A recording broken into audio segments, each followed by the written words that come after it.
A história que tenho para vocês envolve aquele misterioso sexto sentido que é atribuído aos nascidos em outubro e novembro. Uma crença que sempre me pareceu mais folclórica do que real. Não sei se isso pode ser verdade, mas posso confirmar. Nasci no dia 4 de novembro e minha mãe me conta que desde criança sempre consegui me comunicar com os mortos, principalmente com minha bisavó. Eu sempre olhava para ela em um dos quartos, dormindo ou lavando roupa, ou havia momentos em que adormecia e sentia que algo estava saindo do meu corpo e viajando pela casa. Uma dessas vezes me lembro de levantar, olhar pela janela e ver minha mãe e minha avó sentadas ali conversando. Então acordei daquele sonho. Para minha surpresa, elas estavam sentadas conversando com as mesmas roupas que eu sonhei. Tive a infelicidade de sonhar coisas que depois acontecem. Sonhei com um homem no esgoto e no dia seguinte, meu tio sofreu um acidente onde seu pé ficou preso no esgoto e ele teve que ser engessado. Também sonhei com pessoas mortas, que sempre me contam a sua história de como viveram e qual foi a causa da sua morte.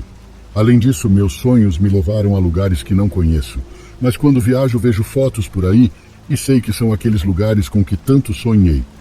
E bem, a questão é que há alguns meses sonhei que estava vindo de uma festa com alguns ex-colegas do ensino médio que eu não via há anos. Estávamos um pouco bêbados, para ser sincero. Lembro-me de atravessar a rua primeiro para ter certeza de que ela estava bem e andar com calma. Enquanto eles esperavam para atravessar, senti algo atrás de mim. Virei-me e vi uma sombra alta e fina a cerca de 50 metros de mim, apoiada em uma árvore perto de uma casa abandonada. Virei-me para meus companheiros e gritei para que se apressassem. Assim que me virei novamente, aquela coisa estava cada vez mais perto de mim. Fiquei desesperado e os insultei para fazê-los atravessar. Quando chegamos ao outro lado da estrada, aquela coisa estava atrás de mim. Corremos imediatamente para a casa da minha tia, que ficava ao lado daquela casa abandonada. Mas o que eu não esperava era que aquela coisa nos seguisse até a casa da minha tia e só ficasse me observando. Ainda me lembro das roupas dele. Aquela coisa queria me levar até lá ou talvez me pedir ajuda, porque lembro que ele estava desesperado para me levar com ele. Finalmente acordei daquele pesadelo e não consegui dormir bem por dias, pois senti que algo estava me observando. Poucos dias depois, enquanto conversava com aquela mesma tia e meu primo na casa deles, falaram sobre um homem que apareceu para eles no mesmo lugar. Perguntei-lhes do que estavam falando e eles me contaram sobre aquela casa. Perguntei qual casa e eles descreveram a mesma casa que sonhei. Contei a eles sobre meu sonho e ela me perguntou como era o homem com quem sonhei. Ela me perguntou se era um homem alto e magro, ao que respondi imediatamente que sim. O que ela me contou ainda faz meu coração disparar quando me lembro. Muitos anos atrás, aquele homem se matou naquela casa. Ele se enforcou na mesma árvore com que sonhei.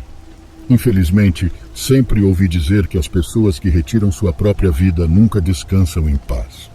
Outro acontecimento que me parece muito coincidente, algumas semanas houve uma festa, e graças a esta festa reencontrei os companheiros do sonho, e voltamos a conversar.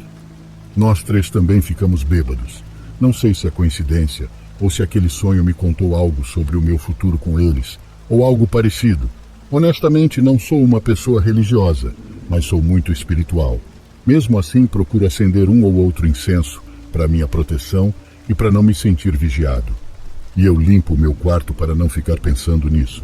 De tantos sonhos que tive, esse foi o que mais me impactou. Obrigado por ouvir minha história. Eu adoraria saber se há mais alguém que tenha esse tipo de sonho ou sexto sentido.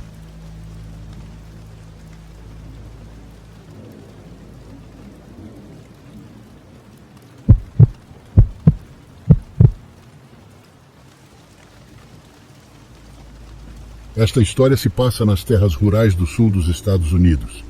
Para aqueles que vivem naquela área, você saberá que não há muito por lá, exceto antigas casas de fazenda, campos e subdivisões ocasionais. Quando eu tinha 17 anos, estava namorando uma garota que estudou na mesma escola que eu.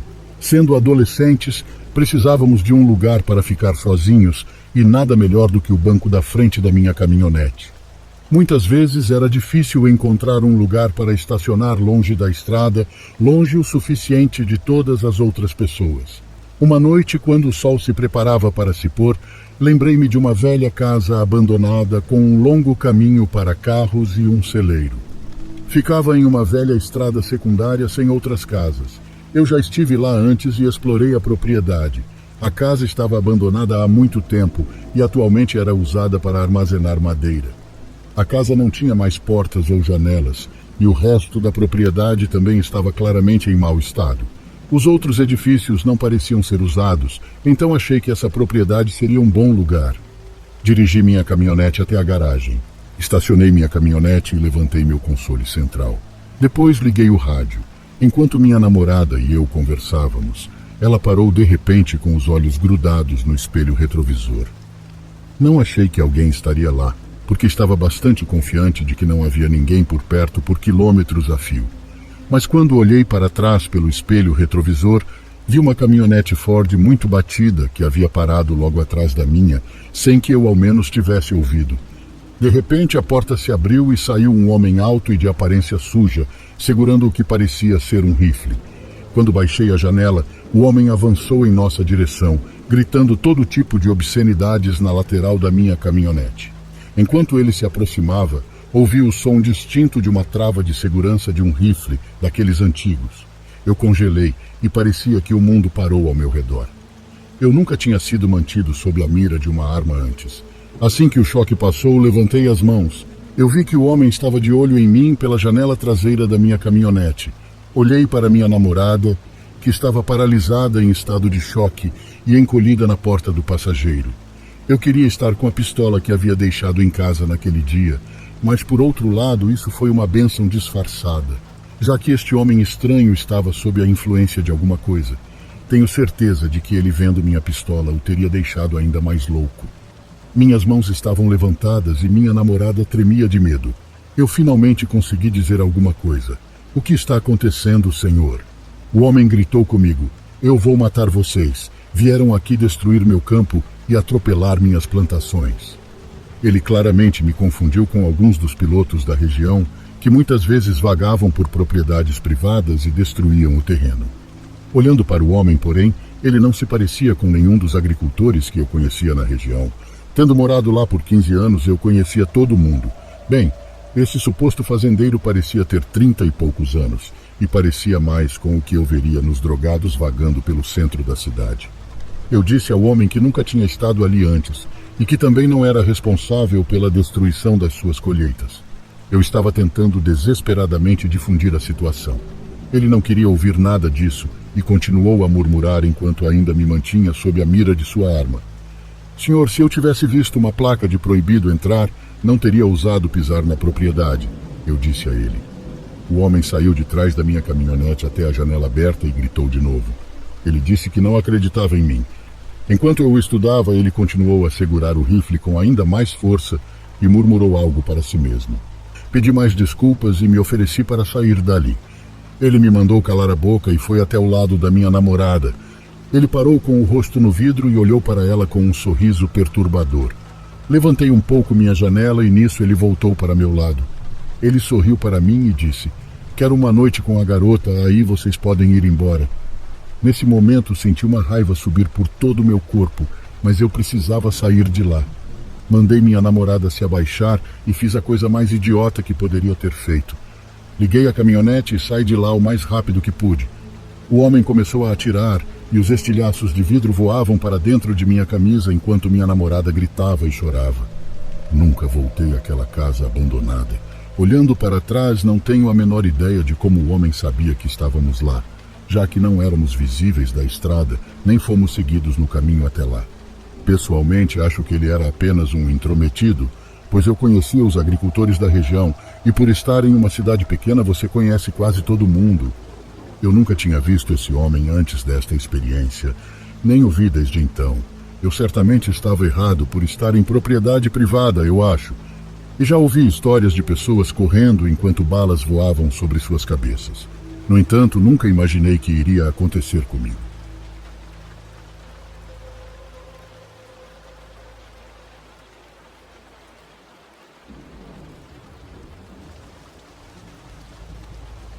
Para começar esta história, preciso dar uma pequena visão sobre mim.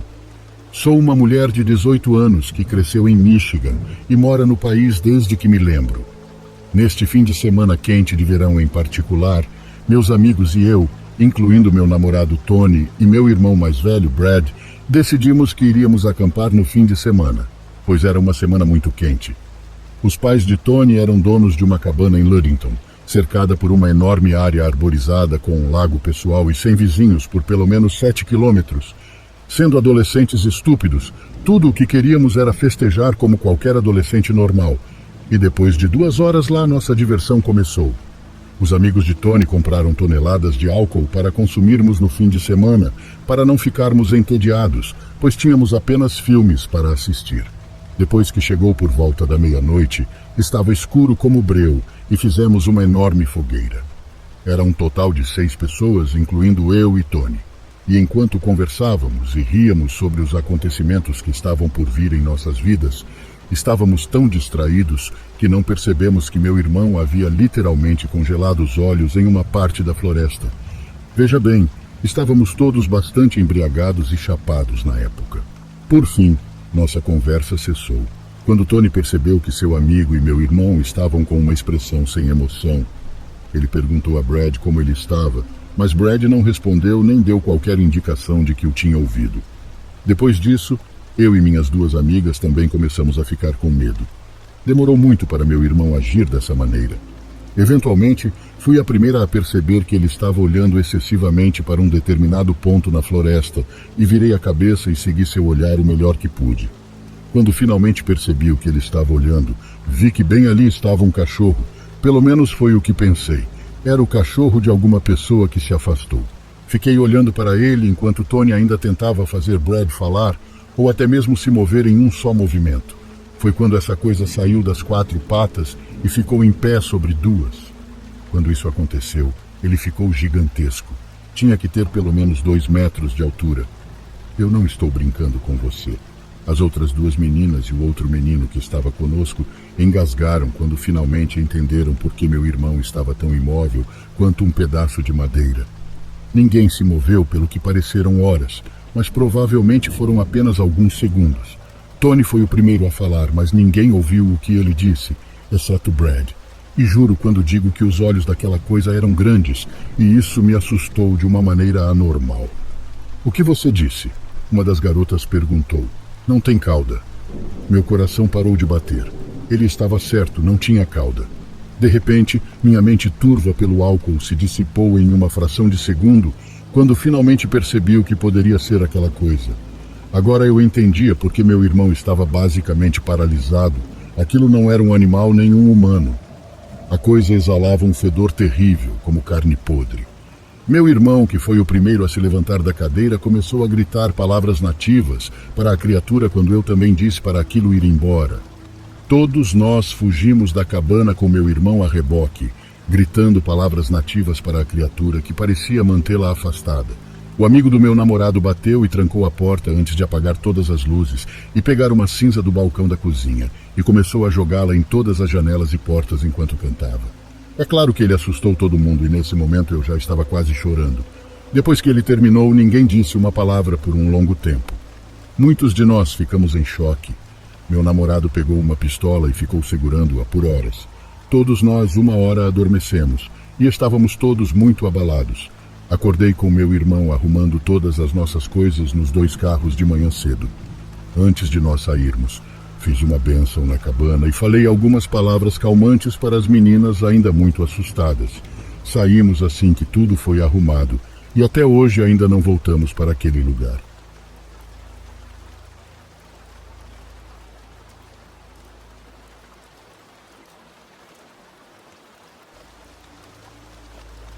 Sou um homem e provavelmente tinha cerca de 20 anos na época em que isso aconteceu. Vários anos atrás eu estava fazendo uma caminhada à tarde pela trilha natural nos arredores do bairro onde morava. Quero observar que essa trilha ficava ao lado de uma estrada de 2 pistas moderadamente movimentadas, que tinha algumas casas no lado oposto da estrada. Havia uma linha de árvores e folhagens entre a trilha e a estrada, obscurecendo a visão de um lado, para que os carros que passassem não tivessem uma visão clara do que acontecia na trilha. Em algum momento eu avistei uma mulher, que parecia ter uns 20 anos, se eu tivesse que adivinhar. Ela estava sozinha no meio da trilha. Ela ficou lá e me observou enquanto eu descia a trilha em sua direção. Assim que cheguei perto, ela perguntou se poderia pegar meu celular emprestado para ligar para alguém. Bem, eu já tinha lido histórias assustadoras suficientes em subreddits. Eu tinha ouvido histórias sobre uma mulher que pedia ajuda, colocava pessoas em uma posição vulnerável, e então um homem aparecia e pegava o alvo de surpresa. Hesitei, mas ainda assim cedi à pressão e ao desejo de ajudar outra pessoa necessitada. Então eu dei a ela meu telefone apesar de tudo. Fiquei tenso e comecei a olhar ao redor para ver se alguém poderia aparecer de algum lugar, pronto para reagir se precisasse. Também fiz questão de permanecer ao alcance do braço da mulher. Então ouvi um farfalhar vindo do mato. Instantaneamente me virei em direção ao som e observei um homem emergir da folhagem. Ele parecia ter a mesma idade da mulher e era notavelmente baixo. Ele provavelmente parecia ter cerca de 1,70 m.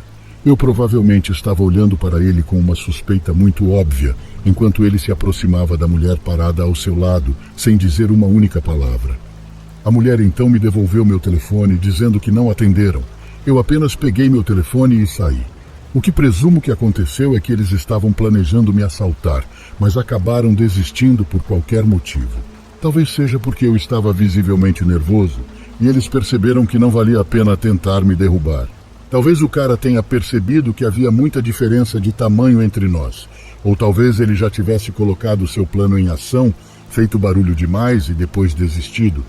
De minha parte, eu estava pronto para agarrar a mulher e usá-la como escudo, talvez até empurrá-la para cima do cara, mas de qualquer forma estou muito feliz que não tenha chegado a esse ponto, especialmente dada a possibilidade externa de que haja alguma explicação para isso, mas acho que nunca saberei com certeza.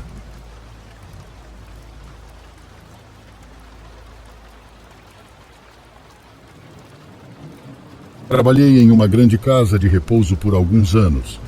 Eu absolutamente amei meu trabalho. Trabalhei principalmente com idosos. Acabei me tornando uma assistente muito requisitada e fui transferida para a enfermaria de demência, para a enfermaria de reabilitação de curto prazo e para a enfermaria de derrame. Sendo uma pessoa sociável, eu realmente não me importava. Gosto de ir além em meu trabalho e conhecer meus pacientes e suas famílias. A um nível mais pessoal, senti que isso me tornou uma pessoa melhor.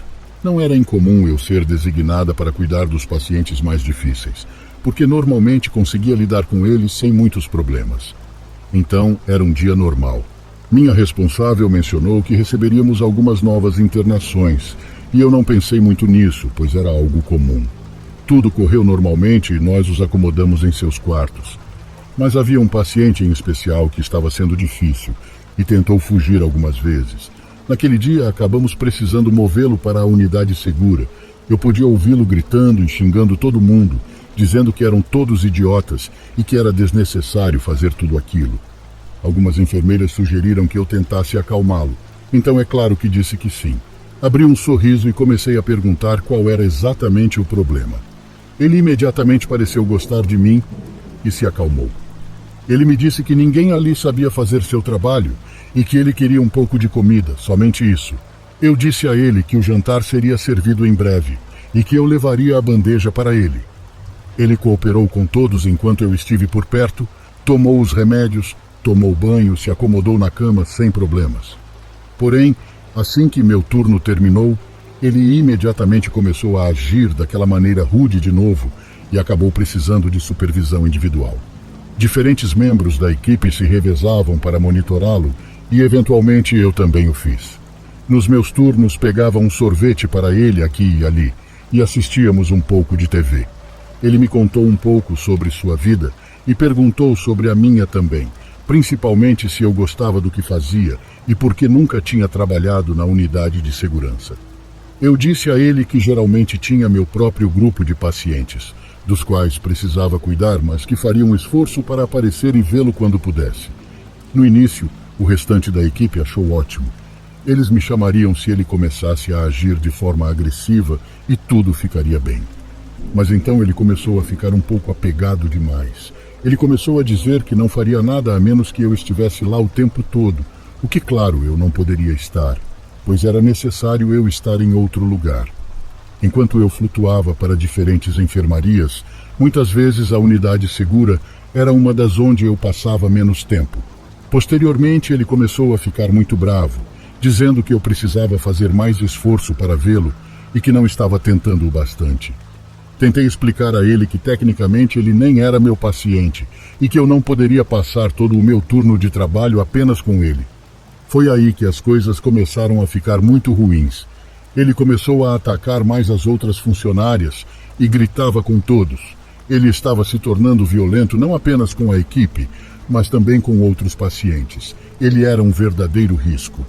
Um dia, tive que deixar algo na unidade segura, e um dos outros cuidadores me disse que ele estava perguntando por mim. Eu coloquei minha cabeça na porta e ele começou a dizer coisas como: "Lá está minha garota." Eu me senti desconfortável, mas permaneci calma por fora. Ele estava de bom humor e eu não queria ser a única a irritá-lo. Ele me deu um grande abraço e me beijou, me deixando enjoada. Eu meio que ri e saí de lá o mais rápido possível. Depois disso, evitei a todo custo aquela unidade. Ele começou a dizer às outras enfermeiras que queria que só eu cuidasse dele, e quando elas disseram que não era possível porque aquela não era a minha enfermaria, ele começou a procurar meus chefes da unidade, tentando convencê-los.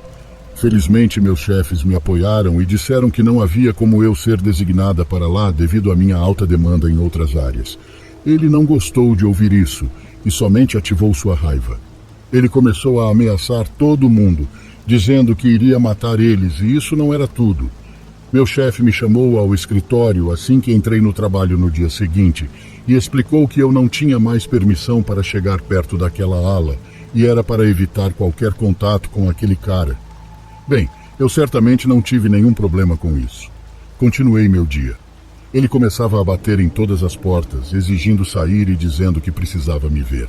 Minha ansiedade estava nas alturas.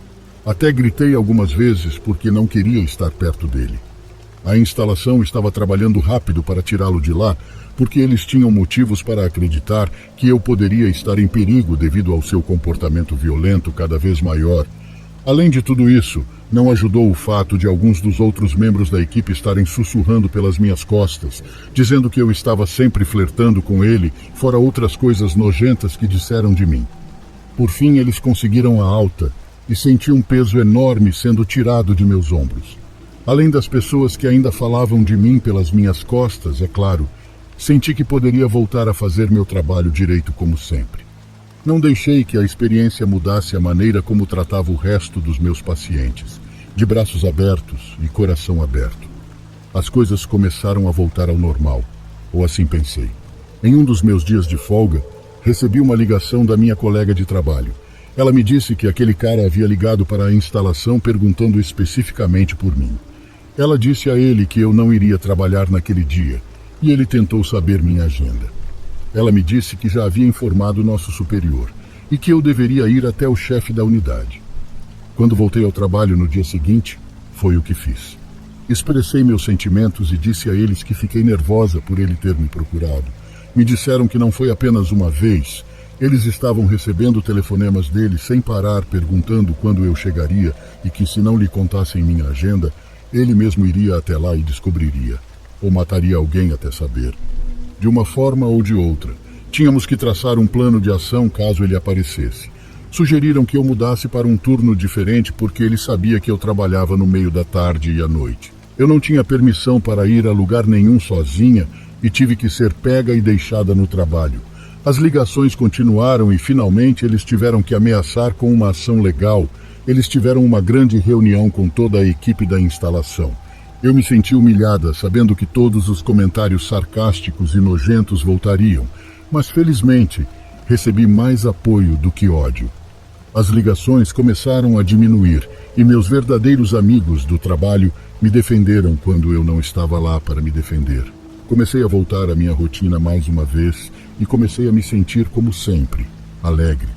Foi até que um dia eu praticamente abaixei minha guarda. Não achava que ele estava de olho em mim, mas então saí do trabalho como normalmente faria e estava caminhando pelo estacionamento. Senti alguém agarrar minha bolsa e pular em cima de mim. Ele me jogou no chão e começou a me lamber. Ele gritava palavrões para mim, e foi quando eu senti uma dor aguda muito forte na lateral da minha cabeça, enquanto me debatia para me soltar. Ele saiu de cima de mim e estava com um pedaço da minha orelha em sua boca. Ele olhou para mim e disse: "Eu precisava de algo para me lembrar de você para sempre." Ele pegou e saiu andando de forma normal, enquanto eu corria de volta para a entrada com o sangue escorrendo pelo meu pescoço. Entrei gritando e pedindo ajuda, expliquei tudo o que tinha acontecido e chamaram a polícia. Me levaram para o hospital e eu ainda não acreditava no que estava passando. A todo momento eu só sabia chorar. Poucas horas depois ele acabou sendo preso, mas nunca encontraram a parte que ele havia arrancado de mim. Ele nunca disse onde guardou, somente disse que fazia parte de sua coleção, o que fez com que a polícia só suspeitasse ainda mais daquele homem e que talvez ele já tinha feito coisas muito piores. Eu demorei mais de 2 meses para voltar à minha rotina normal após todo aquele trauma. Precisava me acostumar a viver com a marca que ele causou em mim, até ter dinheiro suficiente para reconstruir a parte da minha orelha que ele arrancou. Poucos dias após eu voltar à minha rotina de trabalho, por assim dizer, meu telefone começou a tocar sem parar. Então, finalmente, recebi uma ligação de uma de minhas superiores. Ela me disse que o cara havia sido morto na prisão e para dar uma olhada no artigo que ela tinha acabado de me enviar. Descobriram que ele tinha uma história incrivelmente violenta por meio de uma antiga namorada dele, que incluía abuso infantil, violência doméstica e assassinato. Mas não foi por esse motivo que ele foi morto na cadeia. Na verdade, eu nem mesmo fui atrás para saber o motivo. Minha chefe perguntou como eu estava me sentindo. Eu disse a ela que realmente não sabia explicar. Deixei aquela instalação desde então e mudei para coisas maiores. Durmo até melhor à noite, sabendo que alguém assim nunca mais poderá incomodar ninguém.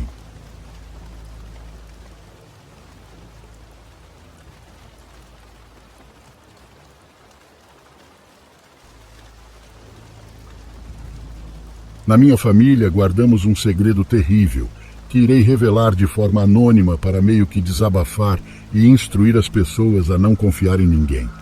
Tudo isso aconteceu há cerca de 2 anos. Um casal de idosos mudou-se para a casa ao lado. Eles moravam em Tóquio, mas se mudaram para o campo para viver seus últimos anos de forma tranquila. Como eles disseram, eles queriam estar rodeados pela natureza. Quando soube que teria novos vizinhos, inicialmente fiquei um pouco apreensiva. Mas assim que os conheci, percebi que não haveria nenhum problema.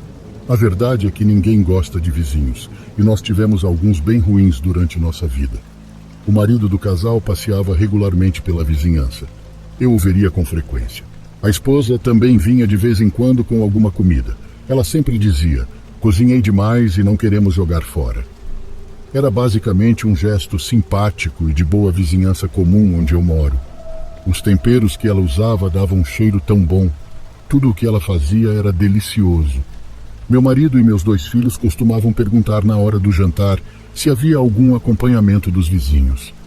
Lembro-me de quando não havia nenhum. Eles sempre pareciam um pouco chateados com isso. Meus pais e os pais do meu marido moram bem longe, então foi bom ter uma figura gentil de avó aparecendo com algumas guloseimas deliciosas de vez em quando. O casal não estava causando nenhum problema, e depois de um tempo ficamos bastante próximos. Isso durou cerca de 1 ano e pouco, quando comecei a notar que já fazia um bom tempo que não víamos o marido da velha senhora e achei um pouco estranho. Perguntei ao meu marido se ele o tinha visto. Ele disse que achava tê-lo visto em um parque recentemente, ou talvez fora do jardim, mas não tinha certeza. Sugeri que perguntássemos à senhora se o marido dela estava bem. Talvez ele estivesse doente ou algo assim. Talvez houvesse algo que pudéssemos fazer para ajudar. No dia seguinte, ela chegou em nossa casa com um ensopado. Meu marido perguntou sobre o marido dela e ela disse que ele estava sofrendo com o calor do verão e que ficava muito mais tempo em casa ultimamente. Era plausível, já que as temperaturas estavam batendo recordes onde morávamos. Naquele dia, todos nós comemos o delicioso ensopado que ela trouxe. Estava muito bom. Foi diferente de tudo que já provei na minha vida. Ela disse que era uma receita de outro país. As crianças chegaram até mesmo a brigar pelo resto na panela. Fiquei tão impressionada. Pedi a ela que me ensinasse a cozinhar este prato também. Segui ao pé da letra as instruções que ela me deu, mas não ficou exatamente a mesma coisa. Nunca era o mesmo sabor ou textura. Algo sobre isso realmente me incomodou. Um dia eu estava na minha poltrona lendo e esperando que ela viesse em casa, pois ela havia mencionado que viria nos visitar naquele dia. Foi quando de repente ouvi sirenes lá fora. Eu estava terrivelmente preocupada. Achei que algo poderia ter acontecido com o marido dela ou ela. Perguntei ao meu marido e ele disse que não eram sirenes de ambulância. Em vez disso, era a sirene dos veículos da polícia. Fomos dar uma olhada lá fora. A polícia havia parado em frente à casa deles e estava levando a senhora para fora algemada. Pouco antes de colocá-la no carro da polícia, ela me olhou bem nos olhos e jogou a cabeça para trás e riu. Foi uma risada tão doentia. Sinceramente, isso me arrepiou. Tive uma sensação de afundamento no estômago imediatamente. Após isso, um detetive se aproximou 1 ou 2 horas depois e nos pediu para cooperar com sua investigação respondendo algumas perguntas. Ele nos contou sobre a situação. A irmã do marido dela estava bastante preocupada com o bem-estar dele. Ela não tinha notícias dele há algum tempo, cerca de 2 meses ou mais. Ela tentou contatá-lo várias vezes e também deixou mensagens para a esposa dele. Mas ele nunca retornou as ligações nem respondeu nenhuma das mensagens. Quando o irmão e a irmã do homem apareceram para visitá-lo e ver como ele estava, eles ficaram cada vez mais desconfiados. Eles notaram manchas escuras no carpete da casa e chamaram a polícia. Eles suspeitavam que a velha o tivesse matado. O detetive acreditava que um assassinato também havia sido cometido. A senhora se entregou e disse-lhes que havia cortado o corpo do velho, mas eles não conseguiram encontrar nenhuma parte do corpo. Quando o ouvi dizer essas palavras, devo ter ficado pálida como um fantasma. Olhei para meu marido. Eu poderia dizer que estávamos pensando exatamente a mesma coisa. A comida da casa ao lado, aqueles ensopados mais recentes e outras coisas.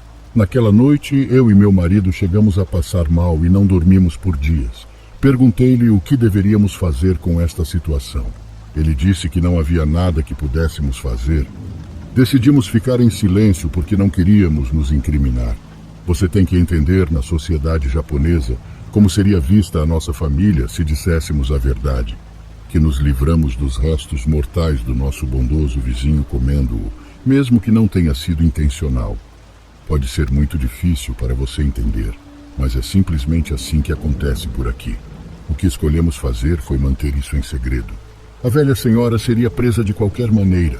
Também não podíamos contar às crianças. Obviamente, isso os assustaria pelo resto da vida.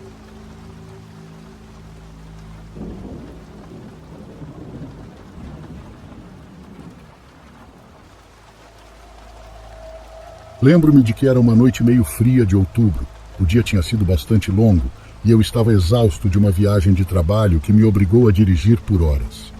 Decidi parar no que parecia ser um hotel comum que ficava perto da rodovia. Era um daqueles lugares onde as pessoas em viagens podem ficar sem ter que dirigir até uma cidade grande. O hotel parecia já ter visto dias melhores e, obviamente, a placa do lado de fora dizia: "Temos vagas", e eu não precisava me perguntar por quê. O estacionamento estava praticamente vazio, exceto por alguns carros velhos e enferrujados. Estacionei meu carro e fui até o saguão. Lá dentro fui recebido por uma espécie de funcionário desinteressado que estava ocupado demais, prestando atenção em seu telefone para sequer olhar para mim. Paguei por um quarto e recebi uma chave, mal recebendo uma única palavra durante toda a interação. Foi meio estranho, honestamente. Enquanto caminhava para o meu quarto, não conseguia afastar a sensação de que algo estava realmente errado com aquele lugar, mas estava exausto demais para me importar. Meu quarto não era melhor que o resto do lugar. As cortinas estavam rasgadas e manchadas em vários lugares e o ar cheirava a mofo. Resolvi tomar um banho rápido e praticamente desabei na cama. Meu plano era dormir algumas horas, depois acordar e sair de lá antes do nascer do sol. Devo ter dormido não mais do que 1 hora quando fui acordado por uma forte discussão vinda do quarto ao lado. Parecia que algumas pessoas estavam discutindo sobre algo que eu não conseguia entender. Saí da cama e encostei meu ouvido na parede bem fina que separava nossos 2 quartos. Eu podia ouvir meio abafado, tipo: "Onde está o dinheiro, Dirk?" Havia uma voz muito rouca exigindo isso. Lembro-me especificamente de alguém respondendo: "Juro, Joey, entregarei para você amanhã." O outro cara, que imagino ser provavelmente aquele tal de Dirk, Parecia incrivelmente assustado. Foi meio surreal, honestamente. Eu podia ouvir momento a momento a conversa aumentando e ficou bastante claro para mim que alguém iria se machucar ali. Eu sabia que tinha que fazer alguma coisa, mas o medo praticamente me congelou ali. Pensei em ligar para a polícia, mas não tinha nenhuma informação concreta para realmente fornecê-los. Também não parecia ser nada que precisasse envolver a polícia até aquele momento, mas eu estava completamente enganado. No momento em que eu estava considerando minhas opções, a discussão pareceu se tornar violenta. Ouvi um estrondo alto ecoando pelas paredes, seguido pelo que só pude presumir serem golpes sendo desferidos. Novamente, as paredes eram quase finas como papel. Eu podia ouvir tudo. Tenho certeza absoluta de que ouvi alguém sendo espancado, mas não sabia o que pensar, considerando que os dois estavam apenas gritando um com o outro. Saí do quarto e fui na ponta dos pés até a porta, espiando pelo olho mágico. O hotel era antigo, e obviamente não se preocuparam em mudar para olho mágico de mão única. O que vi naquele momento me deu arrepios. Dirk, presumo, estava sendo segurado por dois homens, ambos muito maiores e muito mais assustadores do que ele. Ele estava gravemente machucado e havia sangue escorrendo do nariz e da boca. Seus olhos estavam completamente fechados de tão inchados e na sua boca havia um pano agora, que obviamente era para calar seus gritos. Mas mesmo assim dava para ver que ele implorava por sua vida. Os homens estavam de costas para a porta e eu sabia que não tinha escolha naquele momento a não ser contatar alguém. Imediatamente peguei meu celular e liguei para o 911, sussurrei para o despachante sobre a situação e expliquei minha localização da melhor maneira que pude. Foi um pouco difícil, considerando que eu realmente não conhecia muito bem a área pela qual estava passando. Meu coração batia forte no peito enquanto eu rastejava de volta para aquele olho mágico, tentando manter o controle sobre o pesadelo que estava acontecendo bem ao meu lado. Assim que olhei dessa vez, o pânico tomou conta de mim e eu caí no chão. Eu estava assustado. Eu não podia arriscar que eles me vissem ou me ouvissem através da porta. O cara estava morto no chão em cima de um saco plástico que não havia reparado antes. Ele estava com um corte profundo em seu pescoço que jorrava sangue. Um dos homens estava com um machado na mão e na mesma hora presumi que ele seria desmembrado. Os minutos se arrastaram enquanto eu me encolhia no chão dentro do meu quarto e ouvia os sons do que achava ser eles cortando o corpo do homem. Foi a pior coisa que já ouvi. Eu ouvi os outros dois zombando dele. Depois ouvi mais barulho no quarto ao lado e fiquei aliviado ao ouvir o que parecia ser a saída dos homens depois do que pareceu uma pequena eternidade. Também ouvi sirenes se aproximando do hotel. O alívio tomou conta de mim quando olhei pelo olho mágico e vi a polícia chegar. Os policiais bateram no quarto ao lado do meu, exigindo que quem estivesse lá dentro se rendesse. Acho que eles não perceberam que os homens já haviam partido. Eu os ouvi arrombar a porta e lamentar o que estavam vendo. Eu estava cheio de medo e ansiedade. Um policial bateu na minha porta, identificando-se. Abri a porta e estava ansioso para contar a ele tudo o que aconteceu. Eles me disseram que teriam que me levar à delegacia para fazer uma declaração formal. Arrumei minhas coisas do meu quarto e fui para a delegacia. Enquanto eu estava ali sentado naquela noite, prestando meu depoimento a um detetive pelo que parecia ser a 100ª vez, não pude deixar de pensar no que aquele homem tinha acabado de passar. Nunca o conheci nem interagi com ele nenhuma vez, mas de alguma forma senti uma conexão com ele. Ninguém merece morrer de forma tão violenta e cruel só porque provavelmente devia dinheiro a alguém. Eu gostaria que pudesse ter feito mais, honestamente, mas como não tenho treinamento em nada, se eu tivesse tentado intervir pessoalmente, provavelmente também teria sido morto. Não importa quantas pessoas digam que fariam isso, eu simplesmente não poderia arriscar minha própria vida por alguém que nem conhecia. O detetive me garantiu que eu tinha feito a coisa certa ao chamar a polícia e que meu testemunho seria importante para levar os homens responsáveis à justiça se e quando fossem encontrados. Infelizmente, enquanto escrevo isto, já se passaram quase 9 anos e não houve notícias sobre este caso. Estou triste que sua família não tenha recebido justiça por seu assassinato. Os acontecimentos daquela noite me deixaram completamente traumatizado. Mas tenho que me lembrar da sorte que tenho por ainda ter minha própria vida. A única coisa que nos separava naquela noite era uma única parede. Diferentes decisões de vida nos levaram ao mesmo lugar ao mesmo tempo. mas de alguma forma ainda há mundos de distância um do outro.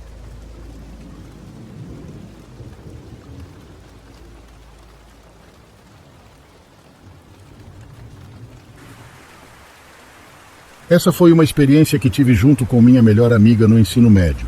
Isso foi por volta de 2006, talvez 2007, na zona rural do norte do estado de Nova York. Nos conhecemos na terceira série e somos amigas até hoje. Deixe-me dar algumas informações básicas. Minha amiga, que chamarei de B, nos tornamos amigas instantaneamente quando nos conhecemos na terceira série e éramos inseparáveis. Frequentávamos tanto a casa uma da outra que a mãe dela até montou o quarto de hóspedes dela para mim. Tinha brinquedos, roupas, fotos. Quer dizer, tudo o que eu precisava estava lá. Eu era basicamente parte da família deles. Fotos de B e eu estavam penduradas nas paredes da casa de sua orgulhosa mãe, Shelley. Shelley sempre quis ter 2 filhas e me amava tanto que me considerava sua segunda filha. Agora vamos ao cerne da história. Aconteceu quando estávamos no 2º ano do ensino médio. Sua mãe se divorciou e namorou alguns homens diferentes, conhecendo alguns em sites como o eHarmony. Ela estava conversando com um homem há algumas semanas, falando sobre como ele era masculino e charmoso. Ela estava muito animada. Ela sempre nos mostrava seus perfis antes de decidir sair de verdade com um desses homens. Ela sempre dizia: primeiro preciso dos selos de aprovação da minha filha. Uma noite ela nos chamou ao seu quarto e nos mostrou o homem de quem ela estava falando. Seu perfil era simples, como se poderia imaginar para um homem de meia idade. Em 2007, no eHarmony dizia: procurando uma mãe forte. Contava sobre sua experiência em metalurgia, seu amor pelo aço, seu trabalho em uma fundição que mantinha seu coração gelado aquecido o suficiente. Fui honesto com ela. Parecia realmente estranho, mas ele era bonito, ostentando preto, cabelo bem cuidado, barba, queixo forte, olhos azuis gelados, corpo relativamente em forma para um homem de 40 e poucos anos. Eu realmente enfatizei a vibração estranha, no entanto.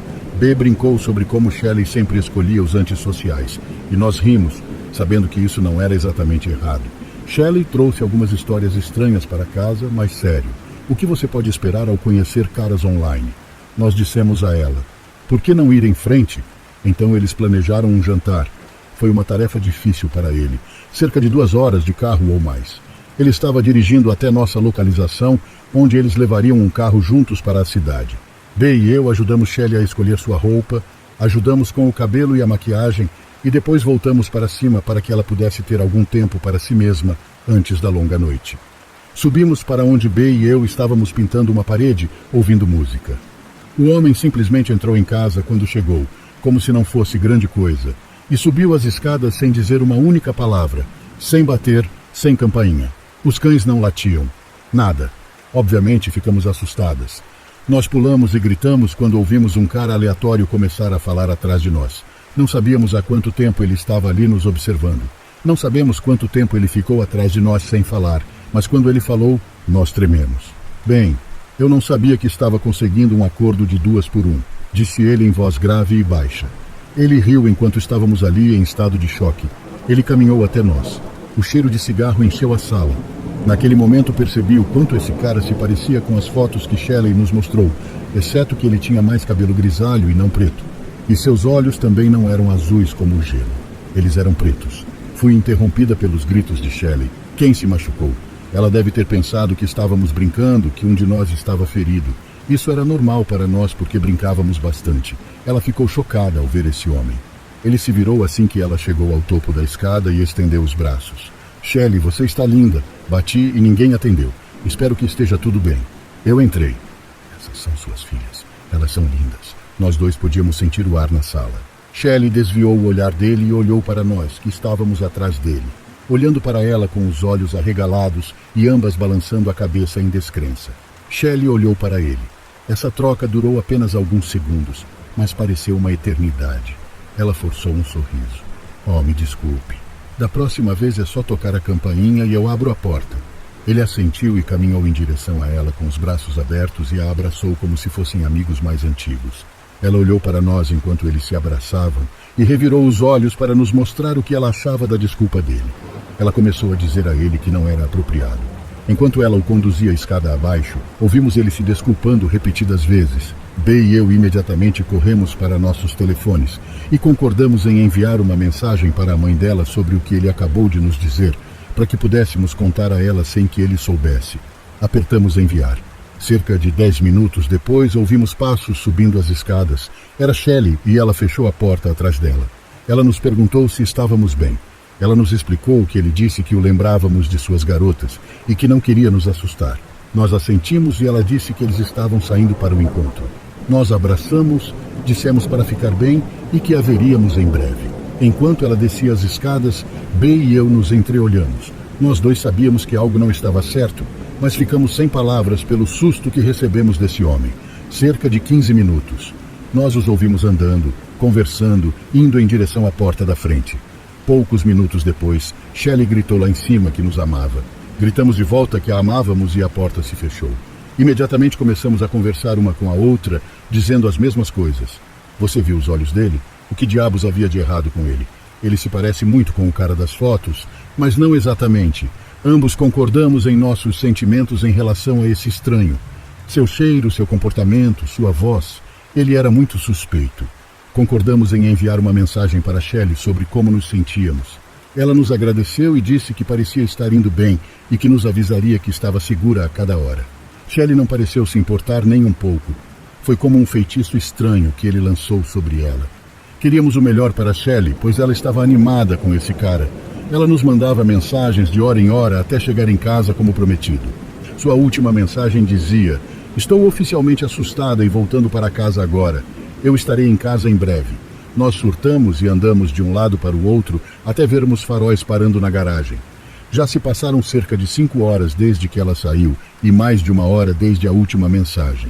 Estávamos lá dentro com as luzes apagadas, observando pela janela lateral, tentando não sermos vistas. Quando a luz do sensor de movimento inundou o quintal, uma caminhonete entrou na garagem. A porta do passageiro se abriu antes mesmo de parar completamente. Shelley correu até a porta, com os olhos arregalados. Ela chegou à porta da frente, virou-se e acenou para a caminhonete. Ela tinha a chave de casa pronta na mão com a qual não estava acenando. Ela destrancou a porta e deslizou para dentro, mantendo as luzes apagadas. Vamos lá para cima. Ela trancou as 2 fechaduras e a corrente, sem olhar para nós. Subimos as escadas atrás dela. Entramos no quarto de Bey e olhamos pela janela. A caminhonete ainda estava estacionada na frente, com as luzes acesas e o motor ligado. Todos nós olhamos enquanto Shelley nos contava a provação pela qual havia passado. Para encurtar a história, ele havia feito reservas no restaurante errado. Então sugeriu que fossem comprar comida e fazer um belo jantar estilo piquenique em um parque local. Shelley não se dava bem ao ar livre. Ela era uma mulher de escritório, então recusou. Ele então bateu no volante, com a desculpa de que tinha dirigido tanto até aqui. Shelley disse que isso a fez se sentir mal, então quando ele mencionou que tinha uma casa de férias onde poderia cozinhar para ela nas proximidades, ela concordou. Quando eles chegaram na casa, foi bom o suficiente. Uma cabana de madeira perto de Bethel, Nova York, a apenas 35 minutos de nossa cidade. Ele também insistia que gostava de mães fortes, porque elas lutavam muito bem. Este não era o cara que ela pensava que ele era. Este também não era o homem da foto. E Shelley começou a perceber isso lentamente. Ela pediu carona para casa porque se sentia mal. Ele claramente não estava feliz, mas obedeceu e parou de cozinhar. Ele então começou a perguntar a ela sobre nós. Assim que saíram de casa e entraram na caminhonete, ela não deu partida. Então eles tiveram que ir para a caminhonete de trabalho dele. Shelley estava visivelmente abalada e não tirava os olhos da caminhonete dele parada na garagem, enquanto contava a história às pressas. Ele disse que havia uma garagem. Disse que eles tinham que andar pela casa para entrar na caminhonete de trabalho. Ela sentiu que não tinha escolha a não ser agir com calma e concordar em ir. Ela saltou e andou pela casa. De fato havia outra garagem. A mesma caminhonete que todos estávamos olhando, parado na nossa garagem. Cheirava a alvejante e metal e tinha camisinhas para todo lado. Sussurrou Shelley. Ela nos contou que no caminho para casa ele ficava perguntando sobre nós sem parar. E ela não gostou. Outra pergunta para te assustar. Como pai, você se sacrificaria pelas suas filhas? Shelley olhou para ele com descrença. Então ele apenas riu. Ela ficou cada vez mais preocupada ao notar o que estava ao seu redor na traseira da caminhonete em que estava voltando para casa. Havia o que ela pensava serem correntes, uma mochila e grandes objetos de metal, dos quais ela não tinha muita certeza. Então, do lado dela, ele tirou fotos nossas em seu pequeno celular. Ele deve ter encontrado no Facebook da Shelley. Ele pegou todas as nossas fotos e as carregou em seu telefone, dizendo a Shelley como ela tinha sido uma mãe boa e forte para nós e que deveria estar orgulhosa do que havia conquistado. A essa altura, eles estavam parando na garagem. Ela estava quase terminando a história quando vimos as luzes da caminhonete se apagarem. Shelley imediatamente pegou o telefone e discou para o xerife. Disse-lhe rapidamente que havia uma pessoa indesejada fora de casa. Por estar em uma cidade tão pequena, o xerife não apenas estudou e se formou com Shelley, mas morava apenas a 3 casas de distância. Assim que vimos esse cara saindo da caminhonete com sua mochila, vimos o xerife se aproximando logo atrás dele. O homem entrou em pânico e literalmente jogou sua mochila na caminhonete e tentou dar ré no xerife para sair. Quando percebeu que estava bloqueado pela retaguarda, ele foi até o pátio. Não podíamos acreditar. Ele arrancou, levando consigo grande parte do gramado. O xerife veio até a porta para nos verificar e nos disse que tinha unidades esperando por ele na estrada. No entanto, isso criou alguns problemas de paranoia nas semanas seguintes, devido ao fato de não sabermos quanto tempo ele ficou na casa quando entrou. Ele colocou câmeras em algum lugar, ele mexeu na comida da casa. Foi ruim, mas nós superamos isso. Nunca ouvimos nada sobre ele ter sido pego, e ocasionalmente recebíamos mensagens estranhas no Facebook, das quais sabíamos que eram ele, mas tínhamos que tirar isso da cabeça. Não ouvi nada dele ou sobre ele desde cerca de 3 meses após o incidente, quando a última mensagem foi recebida. Já se passaram cerca de 11 anos desde então. Ainda tentamos conversar sobre isso quando podemos, pois os traumas ficaram. Isso aconteceu comigo quando eu era adolescente e ainda me assombra até hoje. Eu estava cuidando da minha pequena vizinha do outro lado da rua, Alice. Eu cuidava dela com frequência, quase todo fim de semana. Então estávamos muito confortáveis com um ao outro e tinham uma boa relação. Raramente Alice teria um amigo dormindo em sua casa, e nesta noite em particular foi o caso. Foi a primeira vez de Jennifer dormindo fora, então ela estava um pouco nervosa, mas eu fiz o meu melhor para fazê-la feliz. Os pais de Alice partiram por volta das 6:30 da tarde. Dei banho nas 2 meninas e coloquei elas na cama para assistir um pouco da Nickelodeon, como era nossa rotina habitual. Depois que as meninas estavam todas acomodadas e felizes, fui até a cozinha pegar alguns lanches. Estava chovendo lá fora. Ao lado da cozinha havia uma copa com portas de vidro e uma série de janelas de vidro. Enquanto eu estava me preparando para entrar na sala dos fundos, o telefone tocou de repente. Os pais de Alice ligavam com frequência, então atendi o telefone. Peguei o telefone e perguntei quem era. Oi, como vai? Uma voz masculina perguntou. Oi, estou bem, respondi. Você está ligando para Jason? Ele não está em casa agora, mas eu posso enviar uma mensagem se quiser. Talvez. Ou talvez eu esteja ligando para falar com você. Meu sentido de aranha ainda não estava suando. Achei que era um membro da família ou um amigo que estava entediado e queria conversar. Eu, educadamente, mas rapidamente disse que precisava ir. As meninas estavam me chamando para levar seus lanches, então desliguei o telefone. Eu levei os lanches para Alice e Jennifer e fui prestes a se acomodar na cadeira reclinável do quarto de Alice quando ouvi o telefone tocar novamente. Corri de volta para a cozinha para responder, sem realmente pensar que algo era peculiar. Pelo menos ainda não. Você sabe que é rude desligar na cara das pessoas, não é? Ele falou, mas não estava bravo ou agressivo. Na verdade, foi um pouco difícil de ouvir ele, com todos os trovões e a chuva.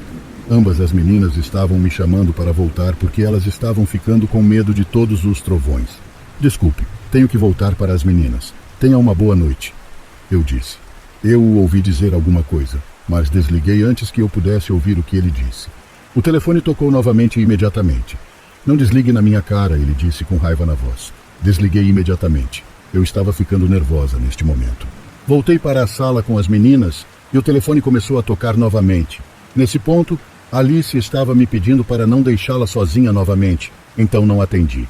Mas o telefone tocou novamente, e de novo, depois que parou.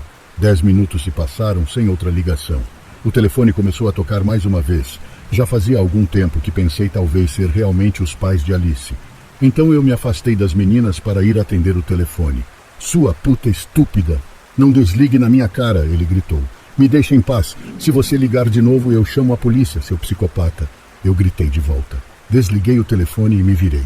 Alice e Jennifer estavam agora atrás de mim. Elas pareciam apavoradas. Então ofereci sorvete para tentar alegrar elas. Enquanto eu estava andando, o telefone tocou novamente.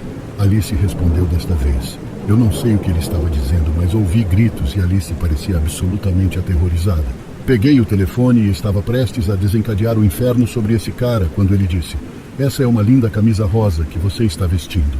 Desliguei o telefone e percebi que não só eu estava vestindo uma camisa rosa, mas durante aquele segundo telefonema que recebi, ouvi um trovão ao mesmo tempo que ouvi isso no telefone da casa.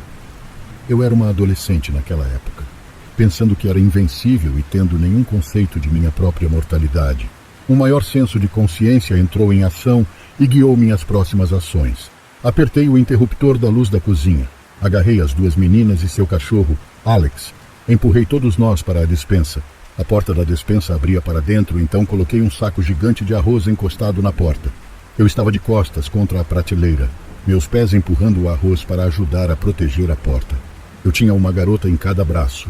Com minhas mãos sobre suas bocas, prendi o cachorro entre minhas pernas e, embora ele latisse constantemente, de alguma forma sabia que deveria ficar quieto neste momento. O alarme começou a soar e o telefone começou a tocar novamente.